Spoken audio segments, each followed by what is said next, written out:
जमा पार्क पतल इस्लामाबाद पुलिस की टीम इमरान खान के गिरफ्तार करण खां सवाइ वापस रवानी।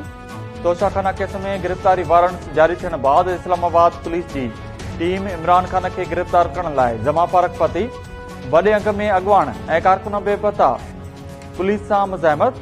इस्लामाबाद पुलिस मूजिब इमरान खान जमा पार्क में मौजूद न हो, संदसि गिरफ्तारी वारंट्स बचाए आया आहिनि। आईजी इस्लामाबाद चयो त कानून मूजिब इमरान खान के हर सूरत में गिरफ्तार कयो वेंदो। पंजाब पुलिस सां राब्ते में आहियूं। पुलिस टीम के मुकम्मल ब्रीफिंग ऐं कानूनी अख्तियार सां रवानो कयो वियो हो। गिरफ्तारी खां पोइ वारी सूरतहाल खे मुंहुं ॾियण लाइ बि तयार आहियूं। जॾहिं ॾोहरनि खे हुक्मरान बणाए वञे त कंहिं बि मुल्क जो मुस्तक़बिल कहिड़ो थी सघे थो। शहबाज़ शरीफ़ जी ख़िलाफ़ केसेस हली रहिया हुआ ऐं उनखे वज़ीर आज़म बणाए वियो। पीटीआई चेयरमैन इमरान खान चयो आहे त शहबाज़ शरीफ़ खे सज़ा थियण वारी हुई, पर जनरल बाजवा केस बचायो।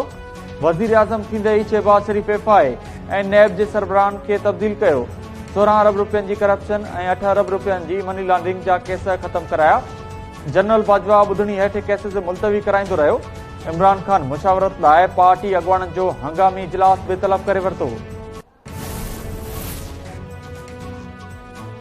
नवाज शरीफ थोरी बहादुरी इमरान खान खे ओधर में ॾेई छॾी। नवाज शरीफ बेॾोही हूंदे धीउ जो हथ पकड़े लंडन मां पाकिस्तान अची गिरफ़्तारी ॾिनी ऐं गिदड़ चोर गिरफ़्तारी जी ख़ौफ़ खां ॿियनि जी नियाणियुनि खे ढाल बणाए लिकी वेठो आहे। नून लीग जी नायब सदर मरियम नवाज़ जो रद्दअमल। संदसि चवणु आहे त क़ौम लीडर ऐं गिदड़ जो फ़र्क़ु ॼाणे चुकी आहे। बुज़दिल माण्हू ॿाहिरि छो नथो निकिरे। गवर्नमेंट ने जिस दिन फैसला किया इंशाअल्लाह ताला इसकी गिरफ्तारी कोई मुश्किल काम नहीं है। 3 दिन कबल जब ये हाई कोर्ट में था तो वहाँ पे भी अगर गवर्नमेंट फैसला करती तो ये गिरफ्तार हो सकता था। 25 मई को गिरफ्तार हो सकता था, लेकिन बहरहाल अभी कोर्ट्स में केसेस हैं कि इसे कोर्ट्स के जो है वो फैसले के तहत इसे सजा होनी चाहिए, गिरफ्तारी होनी चाहिए और ये नाहल होना चाहिए। इसमें गवर्नमेंट जो है वो अपने तौर पे इनिशिएटिव ना ले। तो ये एक राय है और इस वजह से ये लोगों को शायद महसूस हो रहा है कि जी इसको अरेस्ट करना जो है वो कोई बहुत मुश्किल काम है। कोई मुश्किल काम नहीं है। जब गवर्नमेंट फैसला करेगी या कोई अदालती फैसला आएगा। हुकूमत जॾहिं फ़ैसिलो कयो इमरान खान खे गिरफ़्तार कयो वेंदो।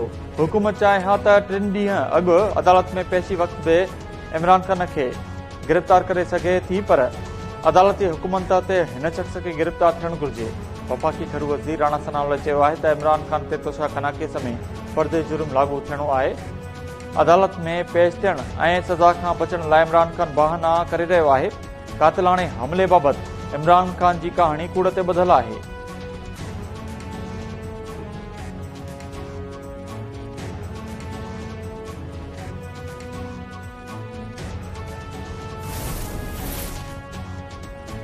हुकूमत इमरान खान खे गिरफ़्तार करे लाश किराइण चाहे थी। इमरान खान खे कानूनी तहफ़ुज़ हासिल आहे। अदालत संदसि ज़मानत मंज़ूर कई आहे। हुकूमत सूरतहाल ख़राब करे हालतूं ख़राब करणु चाहे थी। इमरान खान खे गिरफ़्तार कयो वियो त समूरे मुल्क में एहतिजाज जो सॾु ॾिनो वेंदो। पीटीआई अॻुवान फवाद चौधरी जूं जमा पार्क ॿाहिरियां मीडिया सां ॻाल्हियूं। हमाद अज़हर चयो आहे त पीटीआई जी सियासत दफ़न थी चुकी आहे। हीउ अवाम जो रतु वाहिणु चाहिनि था। राणा सनावला 11 महीननि खां अवाम ते ज़ुल्म करे रहियो आहे। वधीक ज़ुल्म बर्दाश्त न कंदासीं। शाह महमूद कुरैशी चयो आहे त पुलिस जे नोटिस में इमरान खान जी गिरफ़्तारी जो ज़िक्र न आहे।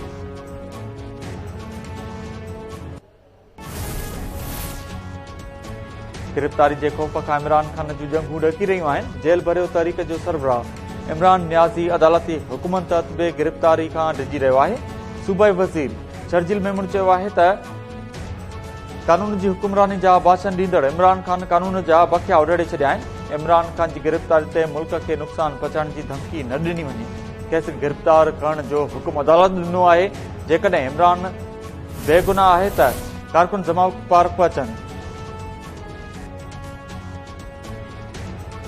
वज़ीर आज़म शहबाज शरीफ़ 2 ॾींहनि जे सरकारी दौरे ते कतर पहुची वियो। दोहा में गॾियल क़ौमुनि जे उसिरंदड़ मुल्कनि बाबति कॉन्फ्रेंस में शिरकत कंदो। वज़ीर आज़म कतर जे अमीर पारां ॾिनल आजाणे में शिरकत सां गॾु कॉन्फ्रेंस जी साइड लाइन ते आलमी अॻुवाणनि सां मुलाक़ात बि कंदो। वज़ीर आज़म सुभाणे कॉन्फ्रेंस खे ख़िताब कंदो। शहबाज शरीफ़ चयो आहे त पुठिते पयल मुल्क मौसमियाती तब्दीली ऐं वबाई मर्ज़नि खां पोइ खुराक जी खोट सबबि घणा मुतासिर आहिनि। अहिड़नि आलमी वाक़िअनि में पुठिते पयल मुल्कनि खे गैर महफ़ूज़ करे छॾियो आहे। अवाम जे मसइलनि खे नज़र में रखंदे पुठिते पयल मुल्कनि जी मदद कई वञे। डिजिटल आज़मशुमारी, महांगाई ऐं धारी आबादकारी ख़िलाफ़ SUP जो सखर मां निकितल पैदल मार्च भिटशाह में राति तरसण बाद मंज़िल तरफ़ रवानो। मुख़्तलिफ़ हंधनि ते शानदार आजियां। मार्च जी अॻुवाणी कंदड़ ज़ैन शाह साह जी तकलीफ़ सबबि कराची जी इस्पताल में इलाज हेठि। मार्च जी क़यादत कंदड़ ज़ैन शाह तबियत ख़राब थियण सबबि कराची जी निजी इस्पताल में इलाज हेठि